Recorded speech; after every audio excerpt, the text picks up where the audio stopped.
نحمده ونسلم ونصلي على رسوله الكريم اما بعد فاعوذ بالله من الشيطان الرجيم بسم الله الرحمن الرحيم هو الذي أرسل رسوله بالهدى ودين الحق ليظهره على الدين كله ولو کرہ المشرکون صدق اللہ مولانا العظیم ببرکت ان اللہ وملائکتہ یصلون علی النبی یا ایہا الذین آمنوا صلوا علیہ وسلموا تسلیما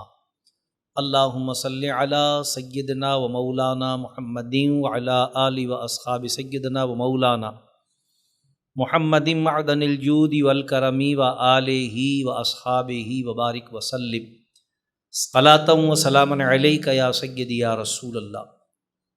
وعلی آلک واصحابک یا حبیب اللہ صلی اللہ علیہ وسلم۔ مختصر حمد و صلوات کے بعد اللہ تبارک و تعالیٰ کا بے پناہ شکر اور احسان، کرم اور انعام کہ اس نے ہم گناہگاروں کو یہ سعادت و توفیق عطا فرمائی کہ اس کی مقدس کتاب کا مبارک درس سماعت کرنے کی نیت سے یہاں جمع ہے۔ درود اس کے پیارے محبوب صلی اللہ علیہ وسلم کی ذات مقدسہ پر کہ جن کی محبت ہمارے ایمان کی جان، جن کی غلامی ہمارے سروں کا تاج، اور جن کی اطاعت دنیا اور آخرت میں کامیابی اور کامرانی کا باعث ہے۔ سلام ان کے ازواجین مطہرات، اہل بیت اطہار، صحابہ کرام، خلفائے راشدین رضوان اللہ تعالی علیہم اجمعین پر۔ حصول برکت کے لیے قرآن کریم سے آیت مقدسہ کے تلاوت کا شرف حاصل کیا گیا۔ اللہ تعالیٰ سے دعا ہے کہ وہ اپنے پیارے حبیب لبیب نبی کریم رؤوف الرحیم علیہ افضل الصلاۃ و تسلیم کے صدقہ طفیل مجھ گناہگار کو حق کہنے کی توفیق عطا فرمائے۔ رب کائنات ہم تمام اہل ایمان کو حق سن کر حق کو قبول کرنے اور اس پر عمل کرنے کی توفیق عطا فرمائے۔ آج کے دن کی مناسبت سے کہ آج 14 اگست جمعۃ المبارک بعینہ ہی وہی دن اور وہی تاریخ کہ جس میں اللہ تبارک و تعالیٰ نے یہ مملکت خداداد، یہ عظیم اسلامی ریاست اہل ایمان کو ماہ رمضان المبارک کے عشرۂ آخرہ کی طاق رات یعنی شب قدر میں عطا فرمائی۔ تو یقیناً ہمیں اس نعمت کی قدر بھی کرنی چاہیے اور اللہ تبارک و تعالیٰ کی بارگاہ میں اس نعمت کی عطا پر شکر بھی کرنا چاہیے۔ یقیناً ہر صاحب عقل و فہم آزادی کی قدر کو جانتا ہے اور اس کی قیمت کو پہچانتا ہے۔ یہ مملکت خداداد اسلامیہ جو رب کائنات نے مسلمانوں کو بہت عظیم قربانیوں اور بہت طویل جد و جہد کے بعد عطا فرمائی، یقیناً اس کے قیام میں ایک بڑا حصہ اور ایک عظیم کردار بنیادی علماء اور مشائخ اہل سنت و جماعت کا ہے، جن کی شبانہ روز محنتوں کے نتیجے میں یہ عظیم مملکت دنیا کے نقشے پر ظاہر ہوئی، اور یہی وجہ ہے کہ اس دن سے لے کر آج تک علماء اور مشائخ اہل سنت ہی اس ملک میں نظام مصطفیٰ صلی اللہ علیہ وسلم کے نفاذ کے لیے اور ناموس رسالت مآب صلی اللہ علیہ وسلم کے تحفظ کے لیے جد و جہد کرتے رہے ہیں، کر رہے ہیں اور قیامت تک کرتے رہیں گے، کیونکہ یہ مملکت قائم ہی اسلام کے نام پر ہوئی اور دو قومی نظریے کی بنیاد پر ہوئی۔ دو قومی نظریہ کہ مسلمان ایک بالکل منفرد اور علیحدہ قوم ہیں، اور ان کے بالمقابل تمام مشرکین و کفار وہ ایک علیحدہ قوم ہے، جیسا کہ حدیث پاک میں بھی سرکار علیہ السلام کا فرمان ہے کہ الکفر ملت الواحدہ، سارے کافر ایک ملت ہیں، یعنی مسلمان ایک ملت ہیں اور باقی سارے کافر ایک ملت ہیں۔ یہی وہ دو قومی نظریہ ہے جس کی بنیاد پر اس مملکت خدا داد اسلامیہ کے حصول کی جد و جہد علماء اور مشائخ کرام نے فرمائی تھی۔ کیوں ضرورت تھی اس کی؟ کیا وجہ تھی؟ اس کو سمجھنے کے لیے بطور تمہید قرآن کریم کی ایک آیت مبارکہ میں نے تلاوت کی، جس میں اللہ تبارک و تعالیٰ نے حضور صلی اللہ تعالی علیہ وسلم کو اس دنیا میں بھیجنے کا مقصد، یعنی آپ کے منصب رسالت کی ادائیگی کے مقاصد میں سے ایک بڑا مقصد بیان فرمایا، اور ارشاد باری تعالیٰ ہوا کہ هو الذی ارسل رسولہ، وہی ہے جس نے اپنے رسول کو بھیجا۔ کس نے بھیجا؟ اللہ نے بھیجا۔ کس کو بھیجا؟ خاتم النبیین جناب محمد الرسول اللہ صلی اللہ علیہ وسلم کو بھیجا۔ کس حال میں بھیجا؟ فرمایا بالہدی و دین الحق، ہدایت بھی ان کے ساتھ ہی بھیجی اور دین حق بھی ان کے ساتھ ہی بھیجا۔ اس حال میں بھیجا کہ ہدایت بھی لے کر آئے اور دین حق بھی لے کر آئے۔ اللہ نے بھیجا، حضور صلی اللہ علیہ وسلم کو بھیجا، دین حق اور ہدایت کے ساتھ بھیجا۔ کیوں بھیجا؟ اب مقصد بعثت حضور علیہ السلام کا بیان ہو رہا ہے، لِیُظْہِرَہُ عَلَى الدِّینِ کُلِّہ، تاکہ اللہ غالب کر دے تمام ادیان پر اس کو۔ کس کو؟ جو دین دے کر اللہ نے اپنے محبوب کو بھیجا۔ ظاہر ہے کہ جب ایک دین جو حضور علیہ السلام لے کر آئے، وہ دین کون سا دین ہے؟ وہ دین اسلام ہے، اور حق یہ ہے کہ اسلام ہی دین ہے، یعنی اسلام کے سوا دنیا میں کوئی دین ہے ہی نہیں۔ اللہ تعالیٰ نے قرآن کریم میں بھی اس کی وضاحت و صراحت فرمائی ہے۔ رب کائنات ارشاد فرماتا ہے ان الدین عند اللہ الاسلام، دین تو اللہ کے نزدیک صرف اسلام ہی ہے۔ تو اللہ نے بھیجا، حضور صلی اللہ علیہ وسلم کو بھیجا، ہدایت دین اسلام دے کر بھیجا، اس لیے بھیجا تاکہ اس دین کو غالب کر دے علی الدین کلی، باقی تمام ادیان پر۔ تو دین تو ہے ہی صرف اسلام، تو باقی تمام ادیان کون سے ہیں؟ تو باقی تمام ادیان وہ ہیں جنہیں لوگ دین سمجھتے ہیں، لیکن یا تو وہ مذاہب ہیں یا فلسفے ہیں یا نظریے ہیں، بعض عقائد کا اور بعض اعمال کا مجموعہ۔ دین تو صرف اسلام ہی ہے، لیکن کیونکہ لوگ انہیں دین سمجھتے تھے تو اس لیے اللہ تعالیٰ نے فرمایا تاکہ تمام ادیان پر اس دین کو غالب کر دے۔ اب ظاہر ہے کہ جن کا دین، جن کا عقیدہ، جن کا نظریہ مغلوب ہوگا انہیں تو برا لگے گا، ان کا عقیدہ مٹے گا، ان کا نظریہ ختم کیا جائے گا، اسلام غالب ہوگا، وہ مغلوب ہوں گے تو برا تو لگے گا۔ رب کائنات نے وضاحت کر دی وَلَوْ كَرِهَ الْمُشْرِكُونَ، چاہے مشرکوں کو کتنا ہی برا کیوں نہ لگے، ظاہر ہے برا تو لگے گا، لیکن اللہ تبارک و تعالیٰ نے یہ واضح کر دیا کہ ہم نے اپنے حبیب علیہ الصلوۃ والسلام کو بھیجا ہی اس لیے ہے، ہدایت اور دین حق دے کر، تاکہ اس دین کو اپنے محبوب کے ذریعے تمام ادیان پر غالب کر دے۔ غلبہ اسلام کے لیے اللہ نے سرکار کو مبعوث فرمایا، تاکہ اللہ کی زمین پر، اللہ کی مخلوق میں اللہ تبارک و تعالیٰ کے احکام اور اس کا بھیجا ہوا نظام ہی رائج و نافذ ہو۔ نظام کے رائج اور نافذ ہونے کے لیے ریاست کی ضرورت ہوتی ہے، لہذا حضور سید عالم صلی اللہ تعالی علیہ وسلم نے 23 سال کی پیغمبرانہ جد و جہد کے نتیجے میں صرف لوگوں تک دین ہی نہیں پہنچایا، کیونکہ اگر صرف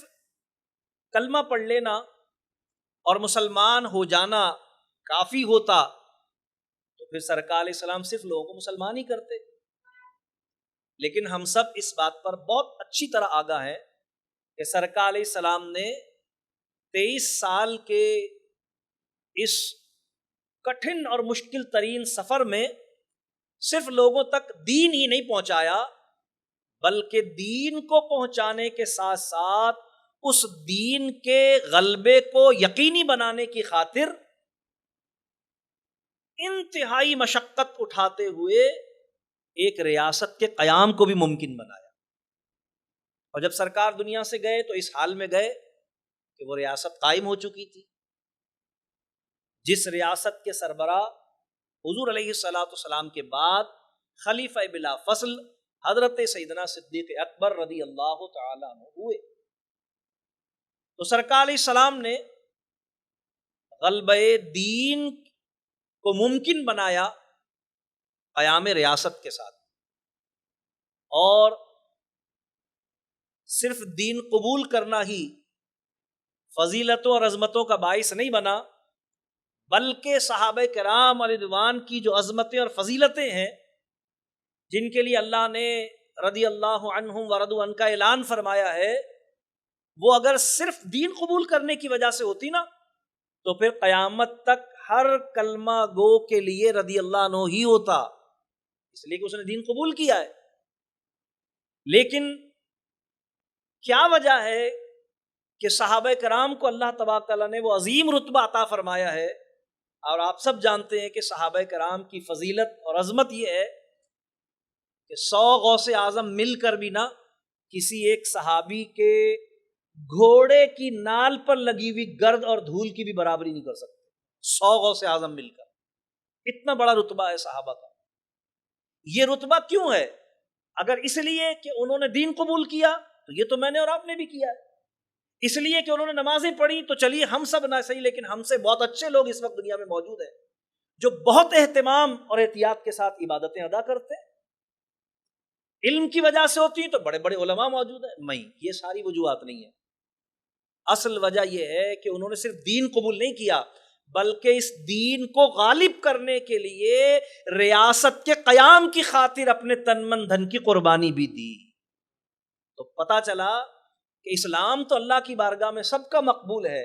اور مسلمان تو سارے اللہ کو پیارے ہیں حضور کے غلام اور امتی ہونے کی وجہ سے، لیکن جو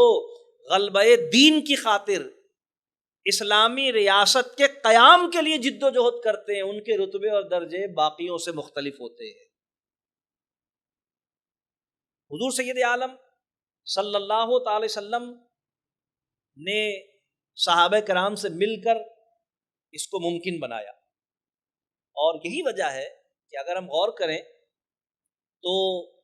ایک سوال جو ہمارے سامنے آتا ہے وہ بڑا پریشان کن ہوتا ہے، عام آدمی اس پر جب غور کرتا ہے تو بڑا حیران ہوتا ہے۔ وہ کیا کہ جب حضور علیہ الصلوۃ والسلام کفار و مشرکین کے سامنے دین اسلام کو پیش کرتے تھے اور اس کے قبول کرنے پر ان کے سامنے دلائل پیش کرتے تھے اور وہ انکار کرتے تھے، تو ہمیں حیرت ہوتی ہے اس نقطے پر غور کرنے کے نتیجے میں کہ یہ کیسے عجیب لوگ تھے کہ اپنے ہاتھوں کے بنائے ہوئے پتھروں اور لکڑیوں کے بتوں کو اپنا خدا ماننے کے لیے تیار تھے، یا خود بناتے تھے اپنے ہاتھ سے یا ان کے سامنے کوئی بناتا تھا اور وہ اس کو خدا مانتے تھے، اپنا معبود اور اپنا الہ کہتے تھے۔ لکڑی اور پتھر کے بے جان بت کو خدا مان لینا یہ عقل کے بالکل منافی ہے بات. جس کو اپنے ہاتھ سے بنایا ہو یا ہمارے سامنے کسی نے بنایا ہو. اس کے مقابلے میں کتنا آسان ہے ایک ایسے شخص کو جس کا بچپن، لڑکپن، جوانی، اس کے صبح و شام، اس کی تجارت و کاروبار، اس کے معمولات زندگی، اس کا خاندان، اس کا حسب نسب، اس کے شب و روز سامنے ہو اور وہ خدائی کا نہیں رسالت کا دعویٰ کر رہا ہو. اس کے تمام معاملات سامنے ہوں اور وہ دعویٰ بھی خدائی کا نہیں بلکہ رسالت کا کر رہا ہو تو اس کو مان لینا کتنا آسان لگتا ہے. اس کے مقابلے میں عقل سے کتنی قریب ہے یہ بات کہ بھئی ایک ایسا شخص جس کی پیدائش سامنے ہوئی، اس کا بچپن، لڑکپن، جوانی، معمولات زندگی، شب و روز سامنے گزرے، جس کو اپنے منہ سے تم صادق اور امین کہہ رہے ہو، اس کے دعوی نبوت کو جھٹلانے کا تمہارے پاس کوئی جواز ہی نہیں ہے کہ وہ دعوی خدائی نہیں کر رہا بلکہ دعوی رسالت کر رہا ہے. اور دعویٰ بھی وہ شخص کر رہا ہے کہ اس دعوے سے پہلے تم ہی اس کو صادق کہتے تھے. اب اس کے دعوے کے نتیجے میں اس کو جھوٹا کہنے کا تمہارے پاس کوئی جواز نہیں ہے. بڑی آسانی سے فوراً قبول کر لینا چاہیے تھا، لیکن وہ لکڑی اور پتھر کے بت کو خلاف عقل خدا ماننے کے لیے تو تیار تھے، لیکن حضور علیہ السلام کو اللہ کا نبی اور رسول ماننے کے لیے تیار نہیں تھے. تو یہ بات بڑی حیران کن لگتی ہے نا. حضور کو جھوٹا کہنے لگے دعوی نبوت کے بعد، جبکہ اس سے پہلے وہ حضور کو سچا کہتے تھے. اگر آج اس دعوے کے بعد تم ان کو جھوٹا کہہ رہے ہو تو اس کا مطلب آج تک جو تم انہیں سچا کہتے رہے وہ تم جھوٹ بولتے رہے. گویا تم ان کو جھوٹا کہہ کر اپنے جھوٹے ہونے کی تصدیق کر رہے ہو. جس نے بھی حضور کی رسالت کا انکار کیا، نبوت کا انکار کیا، صداقت کا انکار کیا، اس نے حضور کو جھوٹا نہیں کہا، دراصل اس نے اپنے آپ کو جھوٹا کہا. اس لیے کہ آج سے پہلے تک وہی حضور کو صادق کہہ رہا تھا، امین کہہ رہا تھا. لیکن بڑا آسان جواب ہے اس کا کہ کیوں وہ لکڑی کے بے جان پتھر اور بت کو تو خدا ماننے کے لیے تیار تھے، خدا ماننے کے لیے تیار تھے، لیکن حضور کو رسول ماننے کے لیے تیار نہیں ہوئے، جبکہ حضور علیہ السلام ان کے سامنے تھے. کوئی عیب، کوئی نقص، کوئی برائی، کوئی خرابی، کوئی جھوٹ، کوئی دھوکہ، کوئی فریب کبھی ان کے سامنے حضور علیہ السلام کا آئی تھا، بلکہ بطور مثال حضور کی شخصیت کو پیش کیا کرتے تھے ایک دوسرے کے سامنے. وجہ کیا تھی؟ وجہ صرف ایک تھی،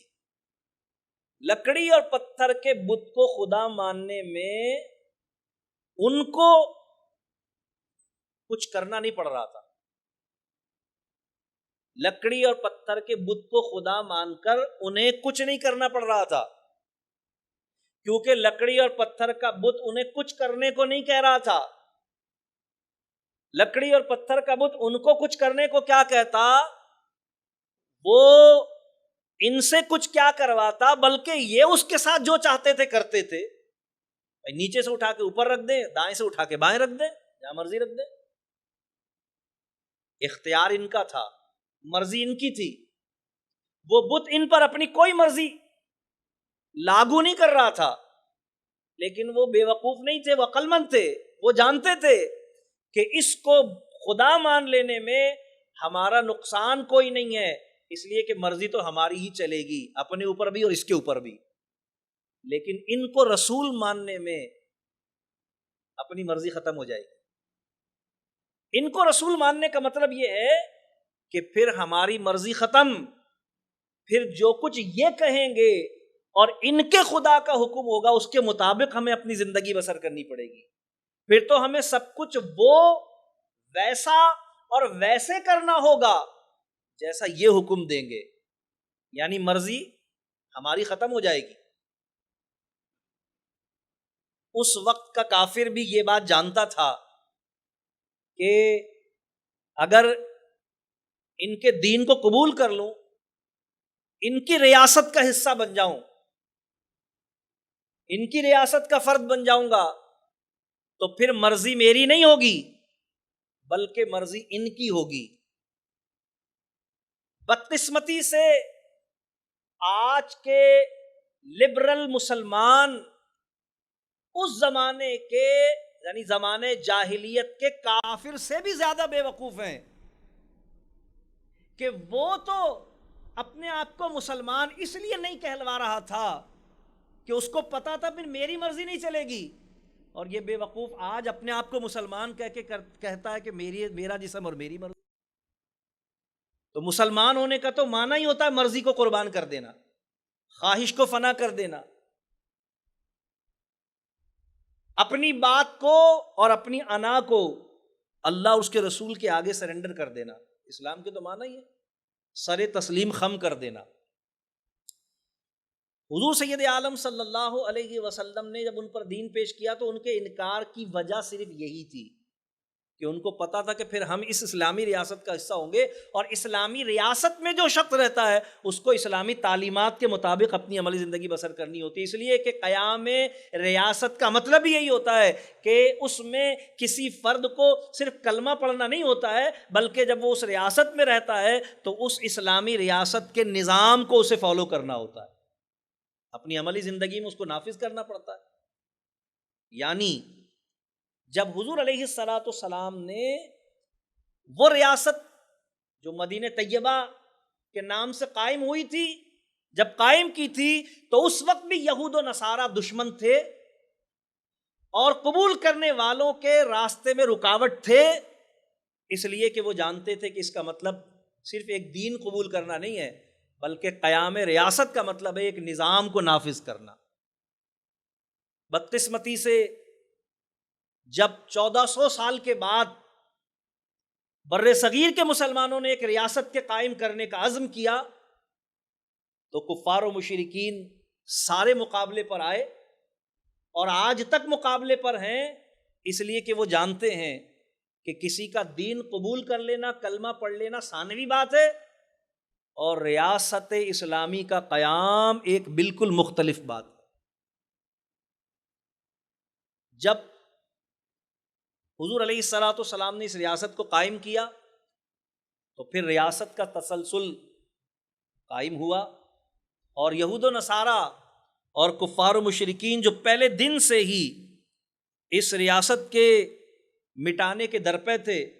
ظاہر ہے کہ وہ قیام میں بھی رکاوٹ بنے اور سازشیں کی، اور قیام کے بعد اس کو ناکام بنانے کے لیے بھی انہوں نے سازشیں کی، اور پھر ہم دیکھتے رہے، اور ہم نے دیکھا کہ پھر ایک سلسلہ طویل ہوا، اور بہت تھوڑے عرصے کے بعد ہی جدال و قتال کا ایک سلسلہ چل پڑا، اور اسلامی ریاست کا وہ تشخص قائم نہیں رہ سکا جو حضور علیہ السلام قائم فرما کر گئے تھے۔ ظاہر ہے کہ حضرت علی رضی اللہ عنہ کے دور میں ہی حضرت امیر معاویہ حکمران ہو گئے تھے، حضرت علی رضی اللہ عنہ خلیفہ تھے، صورتحال تاریخ پوری ہمارے سامنے ہے، لیکن وہ سلسلہ پھر جاری رہا اس اعتبار سے کہ جہاں کئی مسلمان آباد تھے انہوں نے اسلامی ریاست کے قیام کے لیے جد و جہد اور کوششیں کی، یہاں تک کہ جب ہم اس ریاست کی بات کرتے ہیں جس میں آج ہم موجود ہیں تو ہمارے سامنے یہ بات واضح ہو کر آتی ہے کہ تقریباً 700 سال مسلمانوں کی بر صغیر میں قائم حکومت کا جب چور دروازے سے آ کر انگریزوں نے سازشوں کی بنیاد پر اور غداریوں کی بنیاد پر خاتمہ کیا اور انگریز مسلط ہوئے، تو اہل حق کے سامنے صرف تبلیغ دین نہیں رہی، بلکہ پھر ان کے سامنے یہ چیلنج آ گیا کہ اب ہمیں لوگوں کو اسلام سے روشناس بھی کرانا ہے اور ساتھ ہی ساتھ اسلامی ریاست کے قیام کی جد و جہد بھی کرنی ہے، کیونکہ جو یہ جد و جہد کرے گا وہی اس رتبے اور درجے اور فضیلت کو پائے گا جو اللہ نے صحابہ کرام کو عطا فرمائی۔ اور میں بتا چکا ہوں کہ ان کے وہ درجے دین قبول کرنے کی وجہ سے نہیں تھے، وہ تو قیامت تک جو بھی کرے گا وہ صاحب ایمان ہونے کی وجہ سے اللہ کی بارگاہ میں اسی رتبے کا حامل ہوگا، لیکن ان کے وہ درجے اور رتبے جو تھے وہ حضور علیہ السلام کے ساتھ قیام ریاست اسلامی کے لیے جد و جہد کرنے اور اپنا تن من دھن سب کچھ حضور کی ناموس پر قربان کر دینے، کی وجہ سے اللہ تعالیٰ نے یہ رتبہ اور یہ مقام اور یہ درجہ ان کو عطا فرمایا تھا۔ لہٰذا جب انگریز ہندوستان کی سرزمین پر چور دروازے سے برسر اقتدار آیا تو ظاہر سی بات ہے کہ وہی جد و جہد اہل حق کے سامنے آئی کہ اب ہم اسلامی ریاست کے قیام کے لیے جد و جہد کرنی چاہیے۔ لہٰذا آپ سب کے علم میں ہے کہ 1857 میں سب سے پہلے علامہ فضل حق خیر آبادی رحمۃ اللہ تعالی علیہ نے فتوی جہاد دیا، اور پھر مسلمانوں کی قوت کو جمع کیا اور انگریزوں کے خلاف علم جہاد بلند کیا۔ انگریز اسے غدر کا نام دیتا ہے، مسلمان اسے جنگ آزادی کا نام دیتے ہیں، کیونکہ ہندوؤں کی ایک بڑی اکثریت اپنے ذاتی مفادات کی وجہ سے انگریزوں سے ملی ہوئی تھی، کیونکہ ہندو یہ بات جانتے تھے کہ انگریزوں نے حکومت مسلمانوں سے چھینی ہے، ظاہر مسلمانوں کو تو یہ واپس دیں گے نہیں، دینی ہوتی تو چھینتے کیوں، لیکن ہم ان کے ساتھ سازش کر کے حکومت حاصل کرنے میں کامیاب نہ بھی ہوں تو حکومت میں حصے دار بننے میں تو کامیاب ہو ہی جائیں گے۔ اور اسلام اور مسلمان ہمارے ویسے ہی دشمن ہیں اور ہم ان کے ویسے ہی دشمن ہیں جیسے انگریز اور عیسائی ان کے دشمن ہیں، یہود و نصارہ ان کے دشمن ہیں۔ اس سبب سے انہوں نے اپنی ہمدردیاں ہمیشہ انگریزوں کے ساتھ ہی رکھی۔ علماء اسلام مسلمانوں کو اس نقطے پر آگاہی دیتے رہے، اور اگرچہ انگریزوں نے سازشوں اور غداریوں کے نتیجے میں جہاد کو یا جنگ آزادی کو کچل تو دیا، ناکامی سے ہمکنار تو کیا، اور جو بڑے مجاہدین تھے بالخصوص علامہ فضل خیر آبادی رحمۃ اللہ علیہ اور ان کے رفقا، ان کو جزائر انڈیمان کالا پانی کی سزا تو دی، لیکن پھر یہ سلسلہ رکا نہیں بلکہ یہ سلسلہ جاری اور ساری رہا۔ اور کیونکہ علامہ فضل حق خیر آبادی رحمۃ اللہ تعالیٰ علیہ اور علامہ عبد الباری فرنگی محلی رحمۃ اللہ تعالیٰ علیہ یہ اہل سنت کے اکابرین میں سے تھے، لہذا ان کے تلامذہ، ان کے شاگرد اور ان کے عقیدت مندوں میں یہ سلسلہ یعنی قیام ریاست کی جد و جہد کا جاری و ساری رہا، اور یہی وجہ ہے کہ پھر آگے چل کر 1897 میں پٹنہ میں ایک سنی کانفرنس کا انعقاد کیا گیا، جس میں اعلیٰ حضرت امام اہل سنت مجدد دین و ملت امام احمد رضا فاضل بریلوی رحمۃ اللہ تعالی علیہ نے خطاب فرمایا، اور اس میں آپ نے بنیادی طور پر دو قومی نظریے کو لوگوں کے سامنے پیش کیا، یعنی حدیث مبارکہ کی روشنی میں، کیونکہ اس وقت مسلمانوں کی بھی ایک اکثریت ایسی تھی جو مختلف نعروں کے نام پر، کبھی ترک موالات کے نام پر، کبھی اکھنڈ بھارت کے نام پر، کبھی ہندو مسلم بھائی بھائی کے نام پر لوگوں کے ورغلانے میں آ رہی تھی۔ ظاہر ہے کہ یہ ورغلاہٹ ان لوگوں کی تھی جو ہمیشہ سے انگریزوں کے وفادار رہے، لہذا انہوں نے اس قسم کی نظریات کا پرچار کیا، لیکن اعلیٰ حضرت فاضل بریلوی رحمۃ اللہ تعالی علیہ کا پیش کردہ یہ نظریہ کہ کفر اگر برطانیہ کا ہے تو بھی کفر ہے، اور کفر اگر ہندوستان کا ہے تو بھی کفر ہے،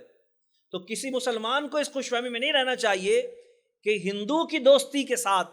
ہندو کے گٹھ جوڑ کے ساتھ ہم انگریزوں کو نکالنے میں کامیاب ہو کر اسلامی ریاست کے قیام کو ممکن بنا لیں گے، یا اس ریاست کو دوبارہ اسلامی اقتدار سے ہمکنار کر دیں گے، اس خوش فہمی میں کسی کو نہیں رہنا چاہیے۔ پہلا دو قومی نظریہ فرمایا اس لیے کہ حدیث پاک میں الکفر ملت الواحدہ کہ کفر جو ہے وہ ایک ملت ہے، اس کا معنی یہ ہے کہ مسلمان ایک الگ ملت ہے۔ بعد میں پھر آگے چل کر ڈاکٹر اقبال نے بھی اس نظریے کو اپنایا، ورنہ اس سے پہلے تو وہ بھی سارے جہاں سے اچھا ہندوستان ہمارا کی راگ الاپ رہے تھے۔ لیکن جب امام علیہ سنت کا یہ نظریہ مولانا محمد علی جوہر، مولانا شوکت علی جوہر کے ذریعے ان کو سمجھ میں آیا تو پھر انہوں نے بھی یہی کہا کہ اپنی ملت پر قیاس اقوام مغرب سے نہ کر، خاص ہے ترکیب میں قوم رسول ہاشمی۔ پھر انہوں نے بھی یہ مانا اس چیز کو کہ نہیں، یہ معاملہ نہیں چلے گا۔ علامہ اقبال ہو یا قائد اعظم، بعض لوگ ان کے پچھلے ادوار کے بیانات پیش کر کے یہ ثابت کرنے کی کوشش کرتے پاکستان سیکولر ملک ہے، لیکن پاکستان دو قومی نظریے کی بنیاد پر اور اسلام کے نام پر بنا ہے۔ پاکستان ایک اسلامی ریاست ہے، اسلام کے نام پر بنا ہے۔ قائد اعظم نے پاکستان نہیں بنایا، قائد اعظم کو تو علماء نے، مشائخ نے، کیونکہ آپ دنیا کے مانے ہوئے کامیاب ترین بیرسٹر تھے، اپنا وکیل بنا کر اقوام عالم کے سامنے پیش کیا تاکہ وہ مسلمانوں، قوم مسلم کا مقدمہ صحیح سے لڑ سکیں۔ نہ قائد اعظم سب کو پتہ ہے ایک دنیا دار انسان تھے، وہ کوئی عالم دین نہیں تھے، وہ کوئی مولوی نہیں تھے، لیکن علماء نے، مشائخ نے ان کو اپنا نمائندہ اور ترجمان بنایا۔ انہوں نے وکالت کی اس مقدمے میں جو علماء اور مشائخ کا اور اہل ایمان کا مقدمہ تھا، اسلامی ریاست کے قیام کی خاطر۔ تو جب 1897 میں اعلیٰ حضرت فاضل بریلوی رحمۃ اللہ تعالی علیہ نے پٹنہ کی سنی کانفرنس میں اس نظریے کو پیش کیا تو پھر یہ نظریہ پروان چڑھتا رہا، اور پھر آل انڈیا سنی کانفرنسز کا ایک سلسلہ جاری کیا گیا۔ لہذا 1935 میں بدایوں میں، اور پھر 1944 میں اجمیر میں، اور پھر 1945 میں کانپور میں، اور پھر 1946 میں کراچی میں، اور پھر 1946 میں ہی بنارس میں سنی کانفرنس کا انعقاد کیا گیا، جس میں ہزاروں علماء و مشائخ نے شرکت کی، اور اس میں یہ اعلان کیا کہ یہ جد و جہد اسی طرح جاری و ساری رہے گی، اور بالفرض کسی موقع پر قائد اعظم اس ترجمانی سے معذرت بھی کر لیتے ہیں، اگر قائد اعظم اس ترجمانی سے، اس وکالت سے معذرت بھی کر لیتے ہیں تو علماء اور مشائخ اس جد و جہد کو جاری رکھیں گے، اس تحریک کو جاری رکھیں گے۔ لہذا پیر سید جماعت علی شاہ صاحب، علامہ سید دیدار علی شاہ صاحب، پیر صاحب مانکی شریف، پیر صاحب زکوڑی شریف، علامہ عبدالحامد بدایونی صاحب، علامہ سید ابو البرکات صاحب، علامہ سید محمد کچھوچوی رحمۃ اللہ علیہ، علامہ شاہ عبد العلیم صدیقی رحمۃ اللہ تعالیٰ علیہ۔ یہاں یہ وضاحت بھی میں کر دوں کہ قائد اعظم کو کانگریس سے نکال کر مسلم لیگ میں لانے کے قائل کرنے والے افراد میں سر فہرست اعلیٰ حضرت فاضل بریلوی رحمۃ اللہ تعالیٰ علیہ کے خلیفہ اور مولانا شاہ احمد نورانی صدیقی رحمۃ اللہ علیہ کے والد شاہ عبد العلیم صدیقی رحمۃ اللہ علیہ کا کردار تھا۔ وہ ان سے اس لیے قریب تھے کہ ان کے والدین نے، قائد اعظم کے والدین نے شاہ عبد العلیم صدیقی رحمۃ اللہ علیہ کے ہاتھ پر اسلام قبول کیا تھا، اس لیے ان کے گھرانے سے ان کی قربت تھی۔ تو یہ ترجمان بنائے گئے، یہ وکیل بنائے گئے، یہ آگے بڑھائے گئے، لیکن یہ جد و جہد جو ساری تھی، یہ علامہ عبدالسلام جبل پوری رحمۃ اللہ علیہ، علامہ امجد علی صاحب اعظمی رحمۃ اللہ علیہ، مفتی نعیم الدین مراد آبادی رحمۃ اللہ علیہ، اعلیٰ حضرت فاضل بریلوی رحمۃ اللہ تعالیٰ علیہ کے اکثر خلفاء، آپ کے تلامذہ اس جد و جہد میں آگے آگے رہے، اور اس ریاست کو مدینہ طیبہ کی طرز پر اور اس جد و جہد کو صحابہ کرام کی اس جد و جہد اور قربانی کی طرز پر آگے بڑھایا۔ ظاہر ہے کہ ان کے پیش نظر ایک اسلامی ریاست کا قیام تھا، اور پھر یہ طے ہوا کہ مسلم اکثریتی علاقوں پر مبنی ایک ایسی اسلامی ریاست کا قیام ہوگا کہ جہاں پر نظام مصطفیٰ صلی اللہ علیہ وسلم کو رائج اور لاگو کیا جائے۔ دیکھیے ہندوستان میں نماز پڑھنے کی ممانعت کسی کو نہیں تھی، ایسا نہیں تھا وہاں روزہ رکھنا لوگوں کے لیے ناممکن تھا، آج بھی بڑی معذرت کے ساتھ پاکستان سے زیادہ اور پاکستان سے اچھے مسلمان انڈیا میں ہیں۔ یہاں سے زیادہ وہاں مساجد میں رش ہوتا ہے، یہاں سے زیادہ وہاں دینی اجتماعات منعقد ہوتے ہیں۔ بنیادی طور پر جو جد و جہد تھی وہ اس لیے تھی کہ ایک ایسا خطہ زمین چاہیے جہاں پر اسلامی نظام کا نفاذ کیا جائے، بنیادی ضرورت اس چیز کی تھی۔ لہذا جس ریاست کے قیام کے لیے جد و جہد کی گئی وہ خالص اسلامی ریاست تھی، جو کلمہ طیبہ کے نام پر حاصل کی گئی۔ بد نصیبی سے آج قرآن کریم تو یہ کہہ رہا ہے کہ ہم نے اپنے محبوب کو یہ دین دے کر بھیجا اس لیے کہ اسے باقی ادیان پر غالب کرے، اور وہ ریاست قائمی اس لیے کی گئی تھی کہ غلبہ اسلام ہو۔ آج اس اسلامی ریاست کی قومی اسمبلی میں کھڑے ہو کر کوئی احمقوں کی جنت میں بسنے والا جب یہ کہتا ہے کہ کسی دین کو کسی دوسرے دین پر کوئی فوقیت نہیں ہے، تو یہ بات تو کوئی کافر بھی کہنے کو تیار نہیں ہے۔ اگر کسی کافر سے بھی آپ یہ کہلوانا چاہیں کہ کسی دین کو کسی دین پر فوقیت نہیں ہے تو وہ اس بات کو ماننے کے لیے تیار نہیں ہے، اس لیے کہ جو شخص جس دین کا پیروکار ہو وہ اس بات کو قبول کرنے کے لیے تیار ہی نہیں ہے کہ باقی دینوں سے میرا دین عام ہے۔ جب تک وہ اپنے دین کو بہتر نہیں سمجھتا اس وقت تک وہ دین کا پیروکار ہی نہیں ہو سکتا۔ لیکن ایسے بے وقوف ہمارے یہاں کثرت سے پائے جاتے ہیں، اور بدقسمتی سے قومی اسمبلی اور صوبائی اسمبلی میں الیکٹ ہو کر بھی پہنچ جاتے ہیں، جو یہ کہتے ہیں کہ کسی دین کو کسی دوسرے دین پر کوئی فوقیت نہیں ہے، حالانکہ دین تو صرف ہے اسلام، میں ابتدا میں عرض کر چکا، اور یہ ریاست اسلام کے نام پر بنائی گئی تھی۔ اب میں ایک چھوٹا سا تجزیہ آپ کی خدمت میں پیش کر کے اپنی گفتگو کو اختتام کی طرف لاتا ہوں۔ یعنی میری گفتگو کا بنیادی نقطہ یہ ہے کہ یہ پاکستان دراصل مدینہ طیبہ کی طرز پر اسلامی ریاست کا قیام، پاکستان دراصل مدینہ طیبہ کی طرز پر اسلامی ریاست کا قیام تھا۔ دیکھیے، سب سے پہلے جدوجہد جاری تھی، سب سے پہلے نام کا خیال آیا کہ بھئی کیا نام ہوگا اس مملکت کا، جو ملک ہم بنانے جا رہے کیا نام ہوگا اس کا؟ تو نام طے کیا گیا پاکستان۔ یہ نام جن لوگوں نے طے کیا، اس نام سے پتہ چل رہا ہے کہ ان کے ذہن میں کیا تھا۔ دیکھیے، دو لفظ ہیں مل کر بنائے، یہ مرکب لفظ ہے پاکستان، ایک لفظ ہے پاک اور ایک ہے استان۔ استان کا مطلب ہوتا ہے آبادی، جہاں لوگ بستے ہوں۔ عربی میں اس کو کہتے ہیں مدینہ، انگلش میں کہتے ہیں سٹی، اردو میں کہتے ہیں شہر، اور فارسی میں کہتے ہیں استان۔ مثلا بلوچستان،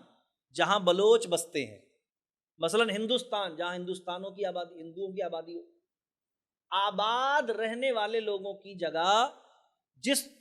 جن لوگوں سے وہ جگہ آباد ہو، ان کا استان کہلاتی ہے۔ عربی میں کیا کہتے ہیں اس کو؟ مدینہ، انگلش میں کہتے ہیں سٹی، آباد جگہ کو، جہاں کثرت سے لوگ رہتے ہوں، ایک ہی سوچ ایک ہی فکر کے لوگ رہتے ہوں۔ فارسی میں کہتے ہیں استان۔ اس زمانے میں اردو کی ابتدا تھی، فارسی کا اردو پر غلبہ تھا، لہذا یہ نام تجویز ہوا کیا؟ پاک استان۔ استان مانے رہنے کی جگہ، اور پاک یہ بھی فارسی کا لفظ ہے پاک۔ اردو میں اگر ہم کہیں تو پاک لفظ اردو میں بھی انہی معنوں میں استعمال ہوتا ہے جو فارسی میں استعمال ہوتا ہے، لیکن جب ہم اردو میں عربی میں اس کا ترجمہ کرتے ہیں تو پاک کا ترجمہ عربی میں ہوگا طیب، اور جب مؤنث کے لیے ہو تو ہوگا طیبہ۔ تو زمین کیونکہ مؤنث ہوتی ہے، زمین ہوتی ہے، تو اس لیے طیبہ، ٹھیک ہے۔ تو پاک کے معنی ہوئے کا ترجمہ عربی میں ہوا طیب، اور استھان کا عربی میں ترجمہ ہوا مدینہ۔ تو مدینہ طیبہ کا فارسی ترجمہ ہے پاکستان، مدینہ طیبہ کا فارسی ترجمہ ہے پاکستان۔ پاک لوگوں کے لیے جو جگہ مقرر کی جائے، بنائی جائے، یا پاک لوگ جہاں بسیں، پاک لوگوں کے رہنے کی جگہ، تو پاکستان کا تو ترجمہ ہی عربی میں مدینہ طیبہ بنتا ہے۔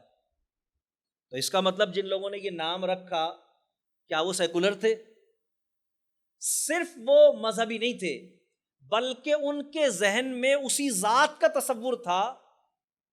اسی ریاست کا تصور تھا اور اسی نظام کا تصور تھا جس کے لیے وہ ریاست قائم کی گئی تھی۔ ٹھیک ہے، نام تجویز دیا گیا۔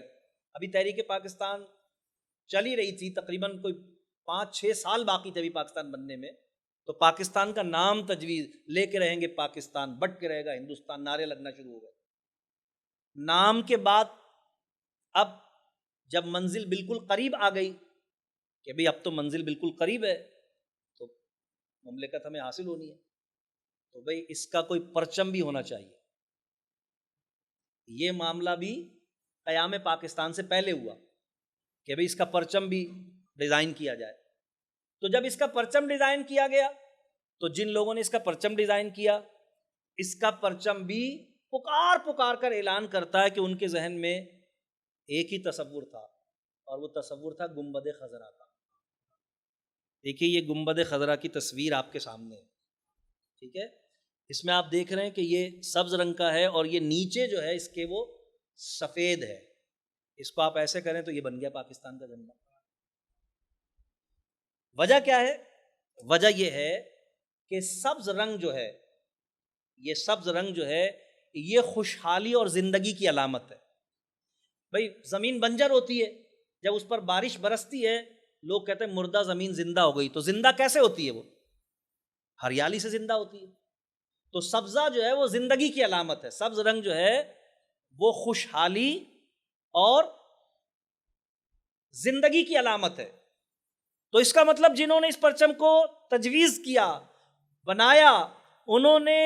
اس رنگ کو تجویز کرتے وقت صرف گنبد خضرا کا تصوری ذہن میں نہیں رکھا، بلکہ یہ بھی ذہن میں رکھا کہ اس ریاست کے باسی میں ہر ایک فرد کا یہ یقین اور ایمان ہے کہ میری زندگی اور خوشحالی دونوں گنبد خضرا کے ساتھ وابستہ ہے۔ یہ تصور ان کے ذہنوں میں موجود تھا۔ سفید رنگ، ہمارے ہاں جب میں کیونکہ ایجوکیشن سے متعلق ہوں، تو ہم جب بچوں کو پڑھاتے ہیں تو ہم کہتے ہیں کہ بھئی یہ سفید رنگ جو ہے یہ اقلیتوں کی ترجمانی کرتا ہے، لیکن یہ سیاسی بات ہے کہ اقلیتوں کی ترجمانی، سیاسی عنوان ہے یہ۔ اصل میں سفید رنگ جو ہے یہ امن کی علامت ہوتا ہے۔ اگر گھمسان کا رنگ پڑاؤ، جنگ ہو رہی ہو نا، اور کوئی شخص سیلنڈر کرنا چاہے تو اس کا طریقہ ہر زمانے میں یہ ہوتا تھا کہ وہ سفید رنگ کا کوئی جھنڈا ہاتھ میں لے کر ایسے آ جاتا تھا میدان میں۔ اس کا مطلب ہوتا تھا کہ میں لڑنا نہیں چاہتا، میں امن چاہتا ہوں۔ تو سفید رنگ جو ہے وہ امن کی علامت ہوتا ہے، امن اور چین کی علامت ہوتا ہے، ٹھیک ہے۔ تو اگر ہم اسے اقلیتوں کے اعتبار سے دیکھیں تو بھی، اور اگر چین اور امن کے اعتبار سے دیکھیں تو بھی، تو دونوں باتیں ہمارے سامنے آتی ہیں۔ پہلا تصور یہ آتا ہے کہ جنہوں نے جھنڈا تجویز کیا ان کے ذہن میں یہ بات تھی کہ اقلیتوں کے حقوق اس ریاست میں محفوظ ہوں گے، ان کو امن بھی ملے گا تو اس ذات کی برکت سے ہی ملے گا۔ اور یہ بھی ان کو معلوم تھا کہ اس ریاست کا امن اس ذات کے ساتھ وابستہ ہے۔ یہی وجہ ہے کہ آج اقلیتوں کے نام پر جب حضور کی گستاخی کی جا رہی ہے تو گستاخی حضور کی ہوتی ہے، کرنے والا اقلیتوں میں سے کوئی ہوتا ہے، لیکن امن اس ریاست کا خراب ہوتا ہے، اس لیے کہ اس کا پرچم تجویز دیا گیا تھا۔ جب یہ طے کر لیا گیا تھا کہ اگر ان کی ناموس کا تحفظ نہیں ہوگا تو پھر اس میں امن نہیں ہوگا۔ پاکستان کا تو پرچم پکار کے کہہ رہا ہے کہ مجھے بنانے والے مذہبی سوچ کے حامل تھے، حضور سے وفاداری کرنے والے تھے، حضور کی محبت کا دم بھرنے والے تھے، حضور کی غلامی کا عزم رکھنے والے تھے۔ ان کے ذہنوں میں حضور صلی اللہ علیہ وسلم کے نظام کے نفاذ کے لیے ایک ریاست کا حصول، اس کی جد و جہد کرنا مقصود تھی۔ ان کو جھنڈا تجویز دیا انہوں نے، اور اس بنیاد پر ہی دیا۔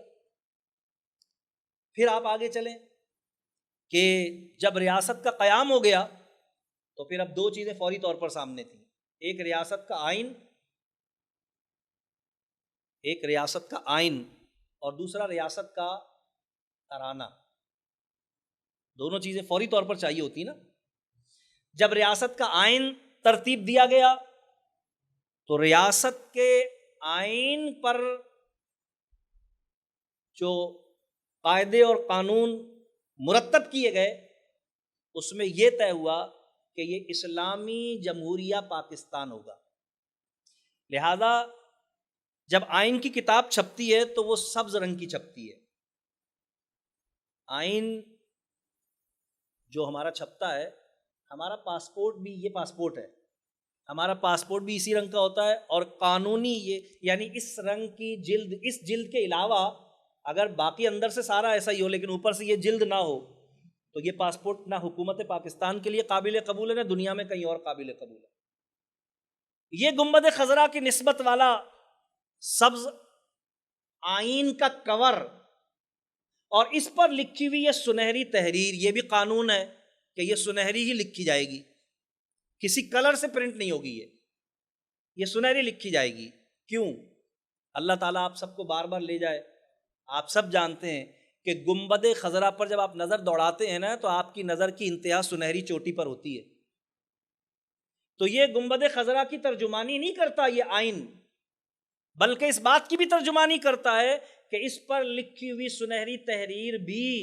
اسی گنبد کی نسبت کے ساتھ جڑی ہوئی ہے۔ پھر اس پر 3 لفظ لکھے ہوئے ہیں، اسلامی جمہوریہ پاکستان۔ جو پاگل آج بھی اسمبلی میں بیٹھ کر سب سے پہلے پاکستان کی بات کرتے ہیں، وہ ایک چلا گیا سب سے پہلے پاکستان کہنے والا، جو کہتا تھا کہ وردی میری کھال ہے۔ سنا ہے کسی ایسی بیماری میں مبتلا ہے کہ وہ خود بیچارہ رو رو کے انٹرویو دیتا ہے، کہتا ہے قوم میرے لیے دعا کرے۔ اس نے کہا سب سے پہلے پاکستان، یہ بات تو آئین کے خلاف ہے۔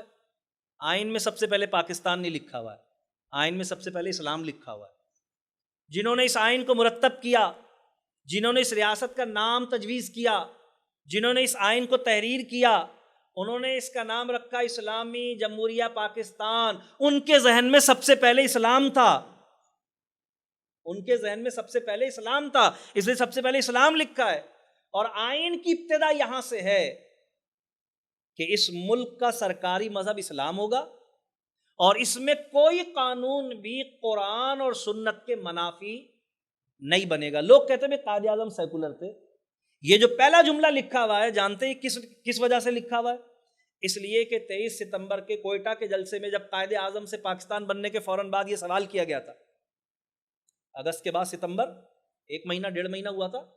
لوگوں نے کہا پاکستان تو آپ نے بنا لیا، اس ملک میں نظام کیا ہوگا؟ تو قائد اعظم نے قرآن اٹھا کر لوگوں کو دکھایا تھا، انہوں نے کہا ہمیں نظام بنانے کی ضرورت نہیں، ہمارے پاس تو 1400 سال پہلے سے نظام آیا ہوا ہے، ہمارے پاس تو نظام آیا ہوا ہے۔ قائد اعظم کی اس تقریر کی روشنی میں ہی یہ تحریر آئین میں لکھی ہوئی ہے کہ اس ملک میں کوئی قانون قرآن اور سنت کے منافی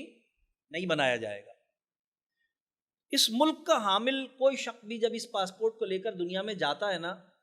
تو وہ تو حضور کی غلامی کی سند اپنے ساتھ لیے ہوئے ہوتا ہے۔ اب اگر کوئی حضور کا وفادار نہیں ہے تو وہ اپنے آپ کو اس پاسپورٹ کا وفادار کہے تو کہتا رہے، لیکن وہ اس پاسپورٹ کا بھی غدار ہے۔ جو حضور کا وفادار نہیں ہے وہ اگر اپنے آپ کو آئین پاکستان کا وفادار کہتا ہے تو وہ اس بات کے کہنے میں جھوٹا ہے، اس لیے کہ یہ مملکت، اس کا آئین اور اس کا ہر قانون حضور سے وفاداری کی بنیاد پر استوار ہے۔ جو حضور کا وفادار نہیں ہے وہ اس ملک کا، اس ریاست کا وفادار ہو ہی نہیں سکتا۔ یہی وجہ ہے کہ ہر دور میں علماء اور مشائخ اہل سنت اس ملک میں نظام مصطفیٰ صلی اللہ علیہ وسلم کے نفاذ کی جد و جہد کرتے رہے۔ جو لوگ یہ کہتے ہیں کہ بھئی یہ ملک سیکولر ہے یا سیکولر ریاست ہے، وہ اپنے اس بات کے کہنے میں ہر طرح سے جھوٹے ہیں۔ دیکھیے جب ترانہ تجویز کیا گیا، ترانہ مقرر کیا گیا، ترانہ تحریر کیا گیا، تو ترانہ بھی آپ کو پتہ ہے ہمارا ترانہ اس میں مشکل سے 3 یا 4 الفاظ اردو کے ہیں، باقی سارا کا سارا فارسی کے الفاظ پر مبنی ہے، کیونکہ اس زمانے میں اردو نوپید تھی، یعنی نئی پیدا ہوئی تھی، نوزائیدہ تھی، فارسی کا چلن زیادہ تھا، لہذا فارسی کے الفاظ اس میں زیادہ ہے۔ تو جو لوگ یہ کہتے ہیں کہ مذہب سے اس ریاست کا کوئی تعلق نہیں ہے، ان کو ترانے کے آخری الفاظ بار بار غور سے پڑھنے چاہیے کہ ترانہ ختم ہوتا ہے سایہ خدائے ذوالجلال۔ یہ الفاظ کیا کہہ رہے ہیں یہ الفاظ کہہ رہے ہیں کہ اس ملک کی بقا، اس ملک کی فلاح، اس قوم کی کامیابی اگر وابستہ ہے تو کس کے ساتھ وابستہ ہے؟ سایہ خدائے ذوالجلال۔ یہ ریاست ترقی کرے گی، سفر کرے گی، کامیابیاں حاصل کرے گی، آگے بڑھے گی اس رب ذوالجلال کے قانون کے سائے میں، اس رب ذوالجلال کے دین کے سائے میں، اس رب ذوالجلال کی کتاب کے سائے میں جس نے یہ مملکت ہمیں عطا فرمائی۔ سایہ خدائے ذوالجلال، اللہ تبارک و تعالی جو ذوالجلال ہے، جلالت والا ہے، اس کے سائے میں یہ ملک، یہ قوم ترقی کرے گی، فلاح حاصل کرے گی، آگے بڑھے گی۔ تو پتہ چلا کہ پاکستان ایک اسلامی ریاست ہے، اسلامی فلاحی ریاست ہے، جو کہ مدینہ طیبہ کے طرز پر، یہی وجہ ہے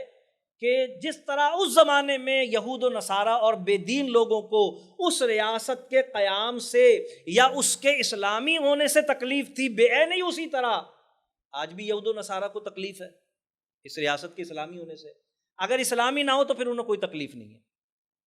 اگر اسلامی نہ ہو تو انہیں کوئی تکلیف نہیں ہے، نماز روزے سے ان کو تکلیف نہیں ہے، لیکن اس ملک میں اسلامی قوانین بنے تو اس سے ان کو تکلیف ہے۔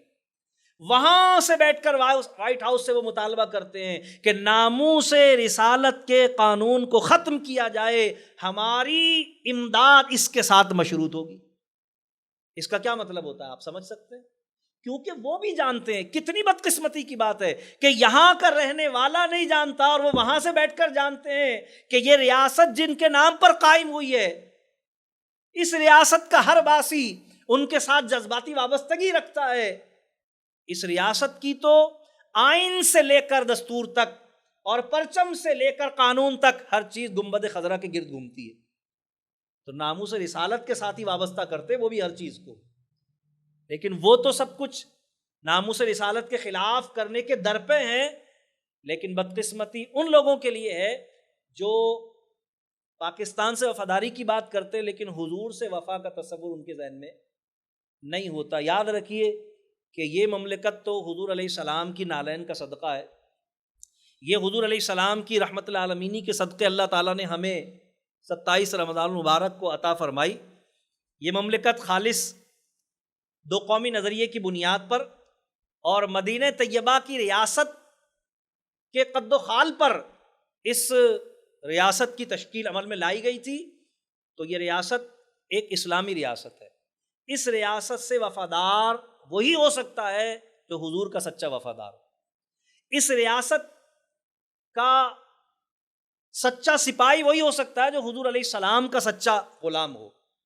یعنی اگر میں یہ کہوں کہ پاکستان اور حضور علیہ السلام کی ناموس ایک دوسرے کے ساتھ وابستہ ہے تو یہ غلط نہیں ہوگا۔ پاکستان کا قیام نظام مصطفیٰ صلی اللہ علیہ وسلم کے نفاذ کے لیے ہوا تھا، اس کا مقدر بھی انشاءاللہ نظام مصطفیٰ صلی اللہ علیہ وسلم کا نفاذ ہے۔ انشاءاللہ اللہ تبارک و تعالیٰ نے یہ ملک مسلمانوں کو بطور تحفہ عطا فرمایا۔ میرا ایمان ہے کہ یہ ملک قائم رہنے کے لیے بنا ہے، انشاءاللہ قائم رہے گا۔ ڈاکٹر اشتیاق احمد کا وہ جملہ مجھے یاد آتا ہے، انہوں نے کہیں کسی لیکچر میں یہ بات کہی تھی عذرائے تفنن مذاق کے طور پر، انہوں نے کہا تھا رمضان میں جو کچھ بنتا ہے لوگ مزے لے لے کر کھاتے ہیں۔ رمضان میں جو کچھ بھی بنے، بھئی آج پکوڑے بنے، آج افطاری، آج فروٹ چاٹ، رمضان میں جو کچھ بنتا ہے لوگ مزے لے لے کر کھاتے، اور اتفاق سے پاکستان بھی رمضان میں ہی بنا تھا۔ تو 72 سال سے لوگ کھا رہے ہیں، لیکن 72 سال سے کھانے والوں کے کھانے کے باوجود یہود و نصارہ کی ایجنٹی کرنے والے سیاست دانوں کی سیاستوں سے اس ملک کی جڑوں کے کھوکھلے ہونے کے باوجود اگر یہ ریاست اپنے قدموں پر کھڑی ہے تو یہ غمازی ہے اس بات کی